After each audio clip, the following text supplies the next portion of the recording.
مزيك فن تبع الموجة. نرحب بضيفي السيد معز الهمامي الخبير في الإحصاء والمدير التنفيذي لشركة كونتيليكس. مرحبا بك. عسلامة أمينة. شكرا لك على قبول الدعوة لحضورك معنا. أنت كنت جيت لهنا في موزايك نهار 15 جوان أو 14 جوان تحديدا، وكنت تحدثت قلت رانا باش نخلطوا في شهر أوت 20,000 وفاة. قلت زادة أنه العالم الكل عاش 3 موجات، احنا في تونس رانا عايشين في الموجة الخامسة توا.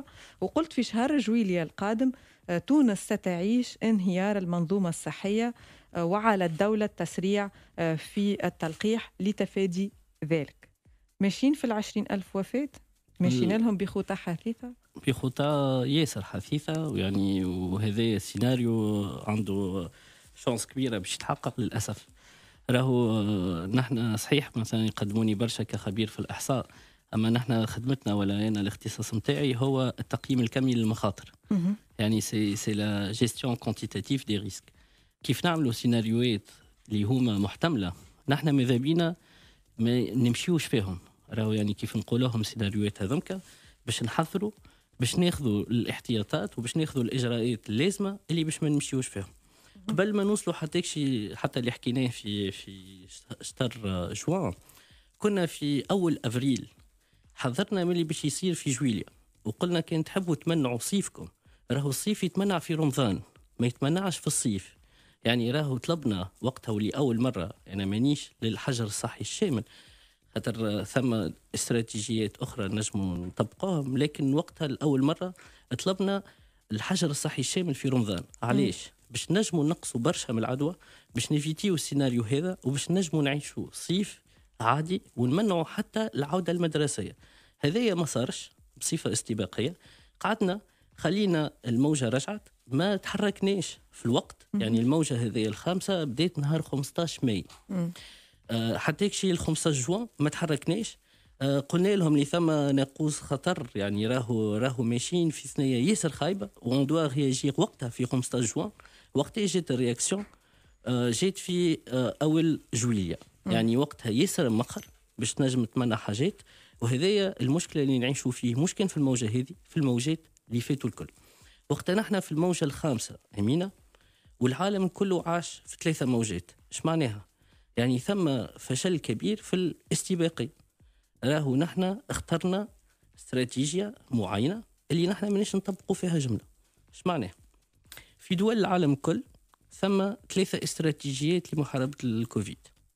يا إما استراتيجية مناعة القطيع، يعني المناعة الجماعية، اللي مشيت فيها مثلا بلدان كيما السويد، كيما إنجلترا ومن بعد بطلوا، كيما البرازيل ومن بعد بطلوا، كيما أمريكا ومن بعد بطلوا. دونك هذايا نخليو العباد كل تعيش تتعدى، واللي يموت واللي يحيى وكها. هذايا صعيبة باش تتعمل في برشا بلدان. الاستراتيجية الثانية اللي يمشيو فيها بالأخص بلدان آسيوية، اللي هي استراتيجية زيرو كوفيد.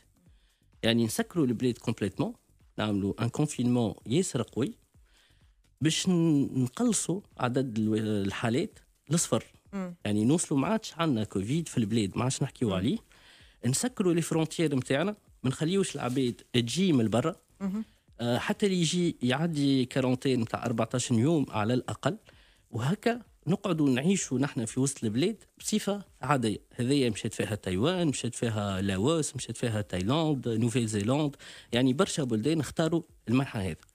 بقية بلدان العالم اختاروا استراتيجية ستوب اند جو. يعني استراتيجية ستوب اند جو، تجينا موجة وقتها باش تبدأ تطلع، نعملوا ستوب، نوقفوا حاجات، نسكروا قهاوي، نسكروا ريستورانات باش نطيحوا كل موجة. وقتها ترجع الامور السوستابيليز، نعملوا جو، نعاودوا نرجعوا حياتنا. هذايا لازمك يكون عندك دي كريتير نتاع ستوب ودي كريتير نتاع جو. نحن للاسف اخترنا هذايا التمشي هذا نتاع ستوب اند جو، لكن عملنا حطينا دي كريتير واضحين للستوب، ولا حطينا دي كريتير واضحين للجو. دونك شي يصير؟ نخلطوا على ستوب مخر. وقتها لازمنا نوقفوا، ما نوقفوش بالحق، نوقفوا بعد جمعتين، بعد 3 جمعات، وقتها نراو نسمعوا اللي ثم لطف الله يرحمهم ثم 100 ميت في النهار. وقتها نقولوا 3 بعضها هاي تو نعملوا ستوب باهي. من بعد في الجو كيفاش نعملوا؟ شكون يصيح اكثر؟ القطاع اللي يقول لك انا ضريت، اللي انا خدمتي ماهيش ماشيه، اللي انا باش نفلس، نوليو نحلوا له. على ذاك نسكروا مخر ونحلوا وقتها، ما لازمناش نحلوا. بالتشخيص هذايا احنا قداش باش نخلطوا العدد اصابات، قداش باش نخلطوا العدد وفيات في الاشهر القادمه، وهل ينجم يصير تحسن في اخر شهر اوت كما تحدث قبيله في الكونفرنس دو بريس وزير الصحه ولا لا؟ باهي، اول حاجه ما لازمناش نركزوا مع عدد الاصابات. راهو ثم يعني خطا نجم نقولوا حتى في الاعلام كيفاش نحكيو، اللي نقولوا سجلنا 6000 اصابه ولا 9000 اصابه. نحن ما سجلناش 9000 اصابه، نحن اكتشفنا 9000 اصابه. خاطر العدد الحقيقي للاصابات اعلى برشا. نضربوا في 2 في 3 نزيدوا النص. سا كيفاش قاعد تو تيست. كيف كنا المخاطر اللي انتم خبراء فيه. كيف كنا قبل كنا نتستيو كان بالبي سي ار، يعني كنا لازمنا نضربوا مينيموم في 5. يعني كيف قبل كان يلقاو 2000 شخص مصاب، يكونوا في الحقيقه عندنا اقل حاجه 10000، اكتشفنا منهم 2000. كيف وصلنا للتيست رابيد واللي هذا دعينا له من مارس اللي فات، على خاطر ينجم يشخص لك في ساعه، ما يتكلفش ياسر وينجم يزولي برشا عباد. ولينا نوصلوا نعملوا 25,000 و27,000 وبريسك 30,000 تيست في النهار، يعني ولينا نلقاو 10,000. عدد المصابين باش يكون أبري في 2-3 العدد الحقيقي المصابين. معناه كان عندنا 10,000 مصاب، راهم 30,000 في النهار. نجموا نكونوا 30,000 اللي تصابوا بالحق، لكن اللي عملنا لهم التيست واللي اكتشفناهم هما في 10,000 أبري. دونك حاجه باهيه، كل ما نتستيو اكثر كل ما نلقاو اكثر. ما لازمناش نتفجعوا من عدد الاصابات المكتشفه، خاطر هذاك ماهوش عدد الاصابات الحقيقيه. دونك كل ما نكتشفوا اكثر لازمنا نتبعوا اكثر طاقه استيعاب المنظومه الصحيه. اللي يفجعك بالحقيقه هو كيف ما عادش عندك اكسجين، كيف ما عادش عندك ديلي نتاع ريانيماسيون، كيف ما عادش عندك طاقه استيعاب في المستشفى. يعني انت كيف يجيك عبد ويقعد مطيش خاطر ما ثماش كيفاش باش تداويه، هذاك اللي يفجع. على ذاك قلنا لهم اهم كريتير لازم تصير عليه استراتيجيه الدوله، ماهوش الانسيدونس، ماهوش كيما قاعدين يقول لك 400 حاله لكل 100,000 شخص. يا ولدي هذيك ما عادش تعني حتى شيء. كيف بدلت التيست اني انت وليت تستي باللي تيست رابيد، راهو 400 باش تلقاهم فيسع ولا بروفوني. لي غوفرنور الكل اليوم الولايات كلهم بريسك تعداو السوي هذاك نتاع ال 400. اهم حاجه هي طاقه استيعاب المنظومه الصحيه نتاعك، وصلت لها ولا لا؟ برشا بلدان تسكر البلاد وقت توصل 60% من طاقه استيعاب المستشفيات نتاعها. نحن وقتاش نبداو نخمو على تسكير ولا على باش نعملوا حاجه وقت نوصلوا ل 90%. راهو ياسر خطيره. اليوم نحن طاقه استيعاب المستشفيات مش فتنا ل 100%، يعني نحن بريسك وصلنا حتى شي ل 170 و 200% من طاقه الاستيعاب. هذا ايش معناه؟ هذوما العباد اللي تشوف فيهم في الكلوارات مطيشين، هذيك ايش معناها فتنا طاقه الاستيعاب. كيف في الاكسجين، يعني ولا عندنا ضغط كبير على الاكسجين. هذا اللي ما لازمناش نوصلوا له، مش تبع لي قداش صاروا من اصابه. كيف انت يولي عندك منظومه صحيه اللي هي معبيه سور شارجي، الاطار الطبي وشبه طبي مشكور عنده عام ونص وهو تعب، يعني وعاتي من وقته ومن جهده ومن صحته ومن اللي هو باش ينقذ العباد. لكن à un moment la qualité de soins elle va se dégrader. خاطر انت كيف تلقى فرملي ولا طبيب يجري في 10 ولا 20 ولا 30 ولا 40، مش كيف la qualité de soins. Donc c'est normal que le taux de mortalité عدد الوفيات باش يطلع à un moment، خاطر المنظومه الصحيه لم تعد قابله لاعطاء سوان دو كاليتي بحاجه باهيه.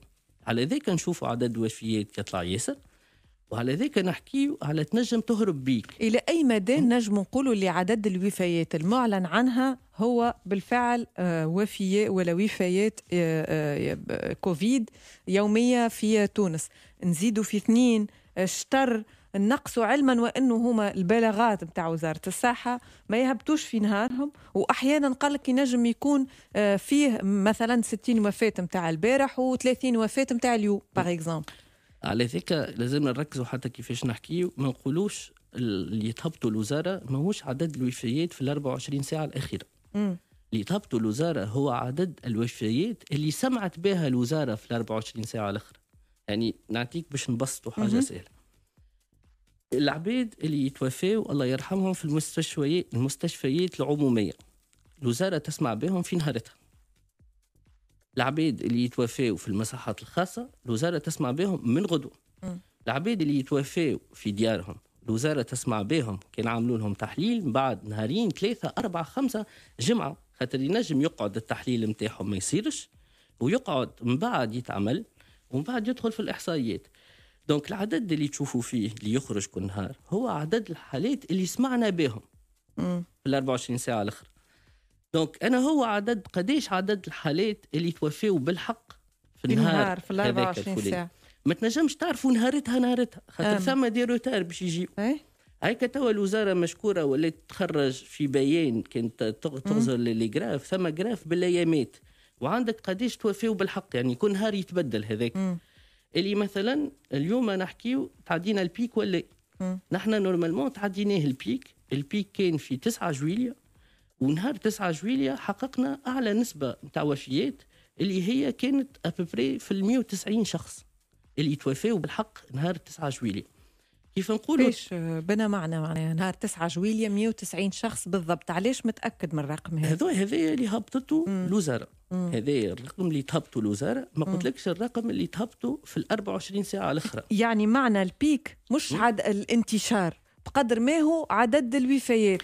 الانتشار اصعب متريك باش تاخذها على خاطر ما عندكش حاجه صحيحه تنجم تعطيها لك، خاطر نحن ما نتستيوش العباد الكلهم، ونتستيو كان اللي عنده اعراض وكان اللي عنده فلوس في برشا حالات باش يمشي تستي وبالروتار.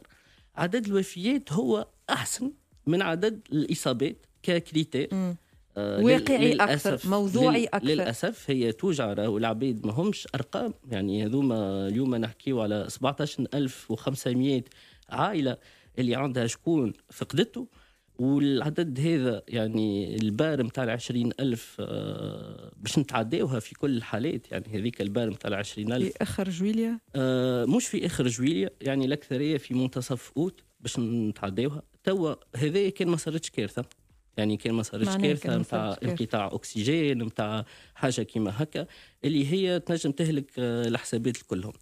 وهوني كان نحكيو مثلا على الاكسجين، معناها 20,000 وفاه في السيناريو هذا في السيناريو الباهي. في السيناريو الباهي للاسف هذا في الخايب اذا باش تصير كوارث، يعني اذا بتصير كوارث، اذا ينقطع اكسجين راهو تنجم يتوفاو كلهم اللي موجودين في السبيطار. يعني نجموا نمنعوا منهم حالات صغيره، اما راهو ما نحبوش، ما لازمناش نوصلوا للسيناريوهات هذوما الخايبين.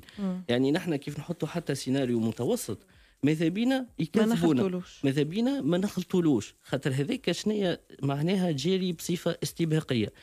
اليوم كيقول وزير الصحة اللي إمكانية تتفاجأ أنه الأزمة هذه انفراج الأزمة في آخر أوت. حسب معناه قراءتكم للمخاطر والوضع الصحي في تونس، تراو إنه فعلا ينجم يتحسن الوضع؟ ينجم بيان سور. أنا قلت لك تعدينا البيك نهار 9 جويلية، يعني توا باش نبداو نطيحوا بشوية بشوية. من 9 جويلية بدينا نطيحوا ولا فما ستاغناسيون بعد؟ بدينا نطيحوا، وتوا باش تبدا تطيح بشوية بشوية. يعني في أواخر جويلية نجموا في أحسن الحالات نوصلوا لعدد وفيات يومية متاع 100 شخص الله يرحمهم، وفي شهر أوت نجموا نزيدوا نطيحوا أكثر. هوني تجي المشكله الكبيره اللي هي حكينا على ستوب اند جو، باش تجيك الجو ما باش تبدا تتفاجئ كما قال الوزير صحيح اللي يحكي فيه. اما تو كيفاش باش تجري الجو، كيفاش باش تعاود ترجع تحل بلاد اذا انت ما عندك حتى كريتير باش تحل بيه مسبق البلاد؟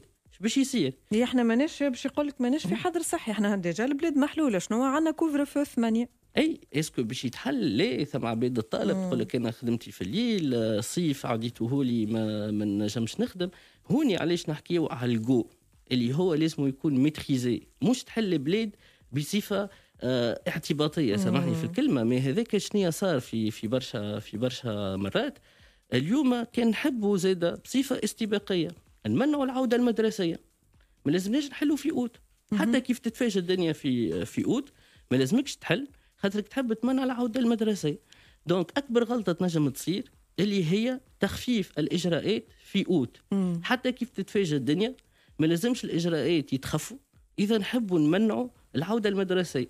وان باراليل لازمنا نكثفوا في التلقيح. اليوم قالت السيدة أحلام مجزرة قالت باش نخلطوا في الريتم نتاع التلقيح أتير من الأسبوع القادم 65,070 تلقيح في اليوم. والله هو باهي اللي نحن عملنا فوا 2 فوا 3 أما غير كافي. يعني نحن الريتم اللي نجم يمنعنا من السبتمبر اللي لازمنا نكونوا في 150,000 بلوتو في 150,000. حكينا على الصيادلة اللي هما باش يلقحوا هذه حاجة باهية. لكن أنا نغتنم فرصة باش يعني نحذر من حاجة اللي قالها سيد الوزير اليوم وزير الصحة اللي هي التلقيح لي جورني بورت اوفيرت نتاع نهارين هذوما. يعني من غير تنظيم عندنا ريسك كبير نتاع برشا عباد باش يتلموا في التلقيح هذوما. يعني انت تجي تحل هكاك تقول انا باش نحلوا 29 سنتر راهو ثم ريسك تاخذ فيه اللي هو كبير كبير كبير ياسر اللي انت باش تلم برشا عباد في نفس الواحد ما همش مستدعين. تعرف عليهم انت كيف عملت لانونس هذه باش يجيو 100 ولا 1000 ولا 10,000 باش يجيو. يعني سي اسي دونجرو دو با كونسيديري مش ما تخممش في الريسك هذا وتجي تعلن كيما هكا على نهارين باش يتلموا فيهم العباد. شفنا لي مشاكل صارت في تفريق الاعانات ثم مشاكل صارت في برشا بلايص وين لمينا برشا عباد تصير مشاكل. ان شاء الله نهارين هذوما ما نشوفوش حاجه كيما هكا ان شاء الله. صار في الجو نتاع سبتمبر واخر اوت زاد ما يكونش فما جو للموجه الجديده. موج باش يكون ثم جو ما ثماش خاطر التحضير راهو يصير من قبل. رانا نحن قادمين على موجه سادسه واليوم لا تعلمنا وهذا للاسف اللي نعيشوا فيه. نقعدوا ديما نطفيو في الحرايق في بلاصه اون بريفوا وقتاش تجي الحريقه ونحضروا رواحنا باش ما نقعدوش ديما نلهثوا.